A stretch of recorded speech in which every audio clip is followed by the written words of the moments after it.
ശരി, doctor Sheela Emmanuel, ഇപ്പോൾ കേന്ദ്ര കിഴങ്ങ് ഗവേഷക കേന്ദ്രത്തിലെ വലിയ തോതിലുള്ള സഹായം കർഷകർക്ക് ഈ അടുത്തായി കിട്ടുന്നു എന്നുള്ള വാർത്തകളൊക്കെ തന്നെ നമ്മളേവരും കണ്ടതാണ്. അപ്പോൾ ഈ CTCRAയുടെ റോൾ എന്താണ്, പ്രത്യേകിച്ചും വികസിത് കൃഷി സങ്കൽപ് അഭിയാനിനെ സംബന്ധിച്ച് ഏത് തരത്തിലാണത് ജനങ്ങൾക്ക് പ്രയോജനകരമായി മാറുന്നത്? എന്തൊക്കെയാണ് അവിടുത്തെ പ്രധാനപ്പെട്ട കാര്യങ്ങൾ? നമ്മുടെ സ്ഥാപനം കേന്ദ്ര കിഴങ്ങുവിള ഗവേഷണ കേന്ദ്രം 1963 ശ്രീകാര്യത്താണ് തുടങ്ങിയത്. നമുക്ക് അവിടെ ഒരു റിസർച്ച് സ്റ്റേഷൻ ഉണ്ട്, ഒഡീഷയിലാണ് ആ സ്റ്റേഷൻ. അപ്പോൾ ഇതിൽ നമ്മൾ മെയിനായിട്ട് ഇവിടെ ഗവേഷണം നമ്മൾ ചെയ്യുന്നതെന്ന് വെച്ചാൽ മരച്ചീനി, മധുരക്കിഴങ്ങ്, ചേന, കാച്ചിൽ, കൂവ, കൂർക്ക, ഇതിലൊക്കെയാണ് മെയിനായിട്ട് നമ്മൾ ഗവേഷണം ചെയ്യുന്നത്. അപ്പോൾ ഇതുവരെ നമ്മളൊരു 77 പുതിയ ഇനങ്ങൾ ഈ കിഴങ്ങ് വിളയിൽ നമ്മൾ റിലീസ് ചെയ്തിട്ടുണ്ട്. അതിൽ പ്രത്യേകിച്ച് എടുത്ത് പറയുകയാണെങ്കിൽ മധുരക്കിഴങ്ങിൽ ഒരു 2 വെറൈറ്റി, അതായത് ബയോഫോർട്ടിഫൈഡ് സ്വീറ്റ് പൊട്ടറ്റോ വെറൈറ്റീസിന് നമ്മൾ പറയും. അതിൽ ഭൂസോന എന്ന് പറയുന്നത് അതിൽ ബീറ്റ കറോട്ടീൻ ഏറ്റവും കൂടുതലാണ്, വിറ്റമിൻ എ ഏറ്റവും കൂടുതൽ കിട്ടുന്ന ഒരു വെറൈറ്റിയാണ് ഭൂസോന. അതുപോലെ ഭൂകൃഷ്ണ, ഈ ഭൂകൃഷ്ണ എന്ന് പറയുന്നത് ആന്തോസൈനിൻ റിച്ച് ആണ്. നമുക്കറിയാം, കാണുമ്പോൾ അത് നല്ല വയലറ്റ് കളറിലിരിക്കും, അത് നമുക്ക് ആന്തോസൈനിൻ റിച്ച് ആണ്. അപ്പോൾ ഇത് രണ്ടും പ്രത്യേകിച്ച് എടുത്ത് പറയാനുള്ള ബയോഫോർട്ടിഫൈഡ് വെറൈറ്റീസ് ആണ്. അതുമാത്രമല്ല, കഴിഞ്ഞ കൊല്ലം നമ്മൾ കപ്പയിൽ ഒരു 2 വെറൈറ്റി നമ്മൾ റിലീസ് ചെയ്തു. ശ്രീ അന്നം, ശ്രീ മന്ന, ഇത് രണ്ടും ന്യൂട്രിയൻ്റ് യൂസ് എഫിഷ്യൻറ്റ് വെറൈറ്റീസ് ആണ്. കർഷകർക്ക് അതിൽ ന്യൂട്രിയൻറ്റ് വളരെ കുറച്ച് ഉപയോഗിച്ചാൽ മതി ഈ വെറൈറ്റി കൾട്ടിവേറ്റ് ചെയ്യുമ്പോൾ. അടുത്തതായിട്ട് പറയുകയാണെങ്കിൽ ആരോറൂട്ടിൽ ആദ്യമായിട്ടാണ് നമ്മുടെ ഗവേഷണ കേന്ദ്രത്തിലിരുന്ന് 3 വെറൈറ്റി റിലീസ് ചെയ്തിട്ടുള്ളത്.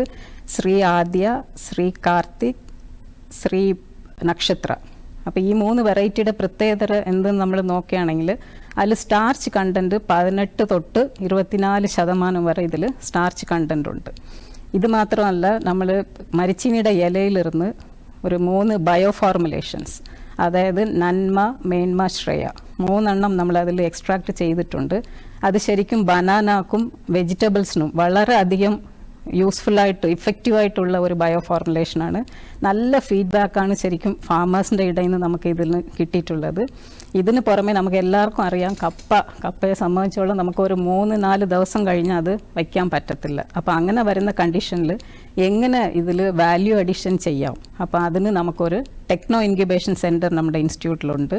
എല്ലാ മെഷീനറീസും ഉണ്ട്, കപ്പ പ്രോസസ്സ് ചെയ്ത് ചിപ്സാക്കി എടുക്കാനും അതിലിരുന്ന് നൂഡിൽസ് ഉണ്ടാക്കാനും പാസ്ത ഉണ്ടാക്കാനും എല്ലാ മെഷീനറീസും നമ്മുടെ ടെക്നോ ഇൻക്യുബേഷൻ സെൻറ്ററിലുണ്ട്. അതിൽ നമ്മൾ ധാരാളം ട്രെയിനിങ് കർഷകർക്ക് കൊടുക്കുന്നുണ്ട്.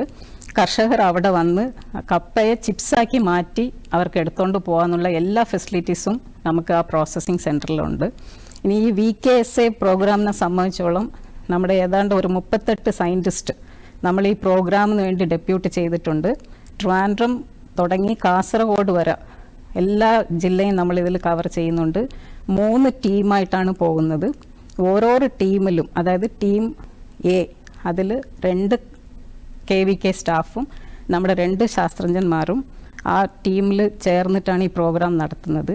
എന്തൊക്കെയാണ് നമ്മൾ ഈ VKSA പ്രോഗ്രാമിൽ ചെയ്യുന്നതെന്ന് വെച്ചാൽ, ആദ്യമായിട്ട് നമ്മളൊരു അവയർനെസ് ക്യാമ്പയിൻ, അതായത് ഒരു ദിവസം 3 വില്ലേജിൽ 3 പ്രോഗ്രാം നമ്മൾ ഇതിൻ്റെ താഴെ നടത്തുന്നുണ്ട്. Awareness campaign about new technologies, എന്തൊക്കെയാണ് നമ്മുടെ ഗവേഷണ കേന്ദ്രത്തിലുള്ള ടെക്നോളജീസ്, അതിൽ ഫാർമേഴ്സിന് ഒരു അവയർനെസ് ക്രിയേഷൻ ചെയ്യാൻ വേണ്ടി ചെയ്യുന്നുണ്ട്.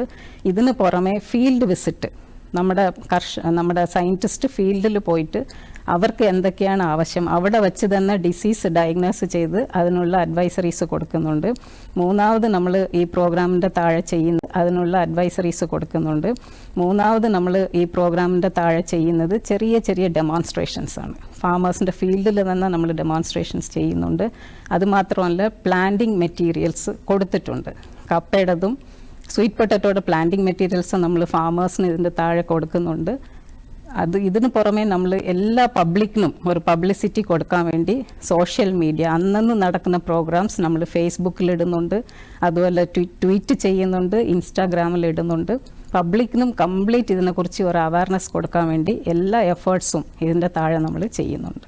ഇതുമായി ബന്ധപ്പെട്ട് കർഷകരൊക്കെ, നാട്ടുകാരൊക്കെ എങ്ങനെയാണ് സഹകരിക്കുന്നത്? അവർ ഇതിനെ ഏറ്റെടുക്കുന്നുണ്ടോ? നമുക്കറിയാം, കഴിഞ്ഞ ഒരാഴ്ചയായിട്ട് നല്ല മഴയും കാറ്റുമായിരുന്നു. പക്ഷേ മീറ്റിംഗ് നടത്തിയതിൽ അതിൻ്റെ ആ ഒരു റീസൺ പറഞ്ഞ് കർഷകരുടെ എണ്ണം കുറഞ്ഞിട്ടില്ല. ഓരോരോ മീറ്റിങ്ങിലും ഒരു 75-ഓളം 100ക്ക് മേലായുള്ള കർഷകരെയാണ് നമ്മൾ കണ്ടത്. അത് മാത്രമല്ല, അവർക്ക് വളരെയധികം സന്തോഷം എന്തെന്ന് വെച്ചാൽ സയൻറ്റിസ്റ്റ് നേരിട്ട് ചെന്ന് അവരെ കാണുന്നുണ്ടെന്ന്. സാധാരണ നടക്കുന്ന രീതി എങ്ങനെയാണെന്ന് വെച്ചാൽ ട്രെയിനിങ് എന്ന് പറയുമ്പോൾ കർഷകർ നമ്മുടെ ഇൻസ്റ്റിറ്റ്യൂട്ടിലാണ് വരുന്നത്. പക്ഷേ ഇത് അങ്ങനല്ല. നമ്മൾ അവരുടെ ഇടയിൽ പോകുമ്പോൾ അവർക്ക് സമയം ലാഭമാണ്. യാത്ര ചെയ്ത് നമ്മുടെ ഇൻസ്റ്റിറ്റ്യൂട്ടിൽ വരേണ്ട കാര്യമല്ല. അവരുടെ സ്ഥലത്ത് തന്നെ നമ്മൾ അവരെ കാണുന്നുണ്ട്.